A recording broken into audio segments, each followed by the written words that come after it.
بسم اللہ الرحمن الرحیم۔ کشف و مشاہدہ کی اقسام۔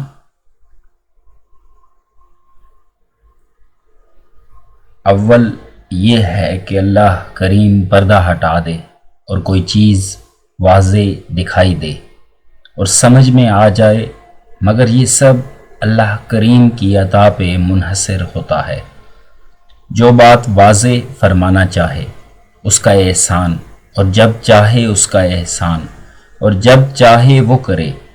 جیسے حضرت یعقوب علیہ السلام سے حضرت یوسف علیہ السلام جدا ہوئے اور انہیں خبر نہ ہو سکی، مگر جب اللہ کریم نے بتانا چاہا تو برسوں بعد جب ان کی بھائیوں سے ملاقات ہوئی اور آپ نے کرتہ مبارک دیا کہ میرے والد گرامی کی آنکھوں پہ پھیرو، تندرست ہو جائیں گے، اور قافلہ مصر سے نکلا تو حضرت یعقوب علیہ السلام نے کنعان میں فرمایا آج یوسف علیہ السلام کی خوشبو آ رہی ہے، حالانکہ دونوں حضرات اللہ کے نبی تھے، پھر ولی کی کیا حیثیت۔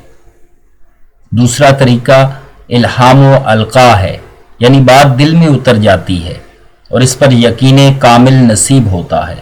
جیسے موسیٰ علیہ السلام کی والدہ کو حکم دیا کہ بچے کو دریا میں ڈال دو، فرمایا وَأَوْحَيْنَا إِلَىٰ أُمِّ مُوسَىٰ، یعنی ہم نے موسیٰ علیہ السلام کی والدہ سے بات کی۔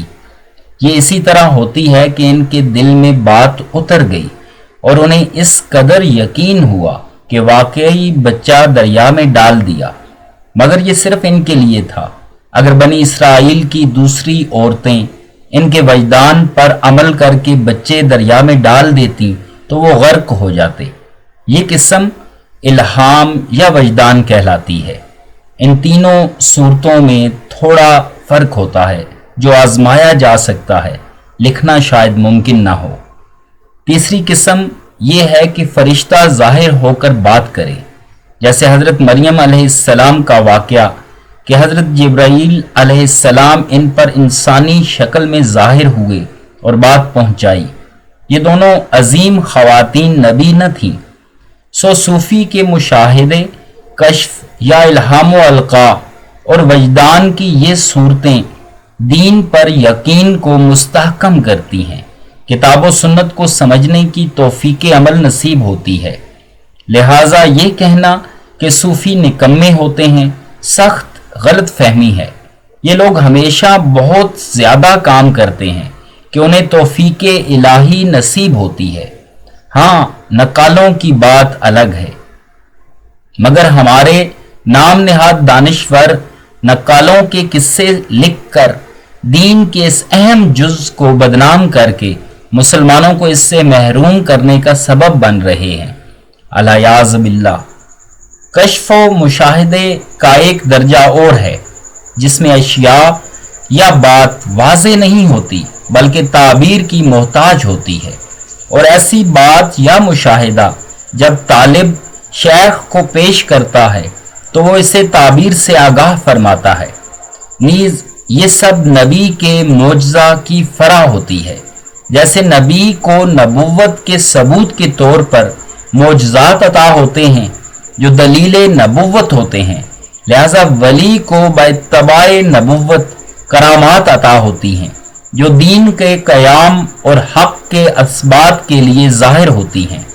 جس طرح نبی کا معجزہ دلیل نبوت ہوتا ہے، ایسے ہی ولی کی کرامت بھی دین کی حقانیت کی دلیل کے طور پر ظاہر ہوتی ہے۔ کسی فرد کی بڑائی مقصود نہیں ہوتی، اور کرامات بھی فعل اللہ تعالیٰ کا ہوتا ہے، تو کرامت فعل اللہ تعالیٰ کا اظہار نبی کے ہاتھ پر ہو تو معجزہ کہلاتا ہے۔ کرامت چونکہ معجزہ کی فرع ہے، لہذا نبی کا اتباع ضروری ہے، ورنہ نصیب نہ ہوگی۔ نیز کشف و کرامت از قسم ثمر ہیں، اور ثمرات ہمیشہ وہبی ہوتے ہیں کہ اللہ کریم کی عطا ہوتے ہیں، لہذا بندے کی طلب کا نتیجہ نہیں ہوتے کہ جب چاہا کرامت کا اظہار کر دیا۔ ہاں، جب اللہ چاہے اس کا اظہار ہوتا ہے، اور چونکہ یہ از قسم ثمرات ہیں لہذا اخروی اجر کے قائم مقام ہوتی ہیں۔ حضرت جی کلزم فیوزات حضرت مولانا اللہ یار خان رحمۃ اللہ تعالی علیہ فرماتے تھے کہ جن سے کرامات کا ظہور ہوا حشر کو خواہش کریں گے کہ کاش یہ نہ ہوا ہوتا تو ہمارا اجر اور زیادہ ہوتا۔ ہاں، دنیا کے حصول یا اپنی بڑائی کے اظہار کے لیے کچھ لوگ عجائبات کا اظہار کرتے ہیں۔ اول تو وہ شوبدہ ہوتا ہے جو صرف ہاتھ کی صفائی ہوتی ہے، دوسرا استدراج ہوتا ہے جو شیطانی قوت کے بل بوتے پر کیا جاتا ہے، مگر وہ نہ تو بالائے آسمان کی بات ہوتی ہے نہ برزخ کی، محض امور دنیا کے بارے، وہ بھی اس حد تک جہاں تک مادی آلات کی رسائی ہو سکتی ہے۔ لیکن ان سب امور کو سمجھنے کے لیے توفیق الہی اور شعور و آگاہی کی ضرورت ہوتی ہے۔ جیسے نبی اکرم صلی اللہ علیہ وآلہ وسلم کا معجزہ کہ ابو جہل کی مٹھی میں کنکریوں نے کلمہ پڑھا اور بدبخت نے کہا کہ یہ جادو ہے۔ اب بتایا یہ جاتا ہے کہ کنکریوں نے کلمہ پڑھا، یہ معجزہ ہے، حالانکہ بات اس سے بہت ہی بڑی ہے۔ کنکر، پتھر، جمادات و نباتات، حتیٰ کہ ذرہ ذرہ اللہ کی تسبیح کرتا ہے، جیسے ارشاد باری تعالیٰ ہے وَإِن مِّن شَيْءٍ إِلَّا يُسَبِّحُ بِحَمْدِهِ، کائنات کی ہر چیز اللہ کی تسبیح اور حمد کرتی ہے۔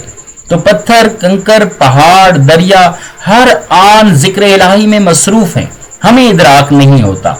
آپ صلی اللہ علیہ وسلم نے انسانی سماعتوں کو اس وقت وہ لطافت عطا کر دی کہ انہیں کنکریوں کا ذکر سنائی دینے لگا، اور یہ کمال ہے کہ بدترین کفار نے بھی سنا کہ مومن کا سننا تو بڑی بات نہیں، بلکہ صوفیاء میں آج بھی مراقبہ کرایا جاتا ہے جس میں جمادات و نباتات سے کلام کرنا سکھایا جاتا ہے۔ بندہ کے روبرو ایک بزرگ ساتھی حضرت رحمت اللہ علیہ کی خدمت میں بات کر رہے تھے کہ فلاں شخص کی بیٹھک میں جہاں انہیں ٹھہرنا پڑا تھا، مجھے چھت کی لکڑیاں کہہ رہی تھیں کہ قاضی صاحب خوش بخت لکڑیاں ہیں جو مساجد کی چھت بن گئی اور رات دن اللہ کا ذکر سنتی اور دیکھتی ہیں۔ ایک ہم ہیں کہ زنا کے نظارے کرنا پڑتے ہیں۔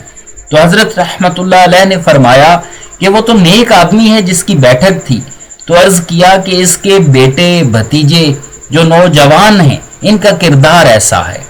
یہ فیض ہے آپ صلی اللہ علیہ وسلم کا کہ 14 صدیاں بعد والا بندہ مومن جمادات سے بات کر لیتا ہے اور ان کی سن لیتا ہے۔ معجزہ یہ ہے کہ بدترین کافر ایک وقت کے لیے ایسا کر دیا کہ اس نے جمادات کی باتیں سن لی۔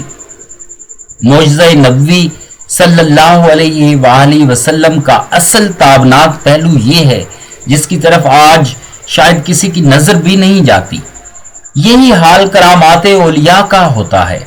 کرامت یہ ہے کہ کتنے لوگوں کی اصلاح ہوئی، عقائد درست ہوئے یا اعمال کی اصلاح نصیب ہوئی، اور یہی اہل اللہ کا کمال ہے کہ وہ اقامت دین کا کام کر جاتے ہیں۔ جو کام تقریروں، تحریروں اور بڑے بڑے جلسوں سے نہیں ہوتا وہ خاموشی سے کر جاتے ہیں، دلوں کو ذاکر بنا کر روشن کر دیتے ہیں، جس کے سبب عملی زندگی کی اصلاح ہوتی ہے۔ بندہ قاسم فیوزات حضرت مولانا محمد اکرم آوان رحمۃ اللہ علیہ نے حضرت جی کلزم فیوزات حضرت مولانا علیار خان رحمۃ اللہ علیہ کی ربع صدی کی رفاقت میں دیکھا کہ کسی آنے والے کو ٹوکتے نہ تھے اور نہ ہی پوچھتے تھے کہ دیوبندی، بریلوی، اہل حدیث کون ہو، مگر دوسرے ہی روز اس بندے کو خود سے اصلاح عقائد و اعمال کی فکر دامنگیر ہو جاتی تھی۔ یہ کمال بھی برکات نبوت کا ہے جو اہل اللہ کے طفیل نصیب ہوتی ہیں۔ اللہ تبارک و تعالی صراط مستقیم سمجھنے، اس پہ عمل کرنے اور تا دم آخر صراط مستقیم پہ قائم رہنے کی توفیق و ہمت عطا فرمائے۔ آمین یا رب العالمین۔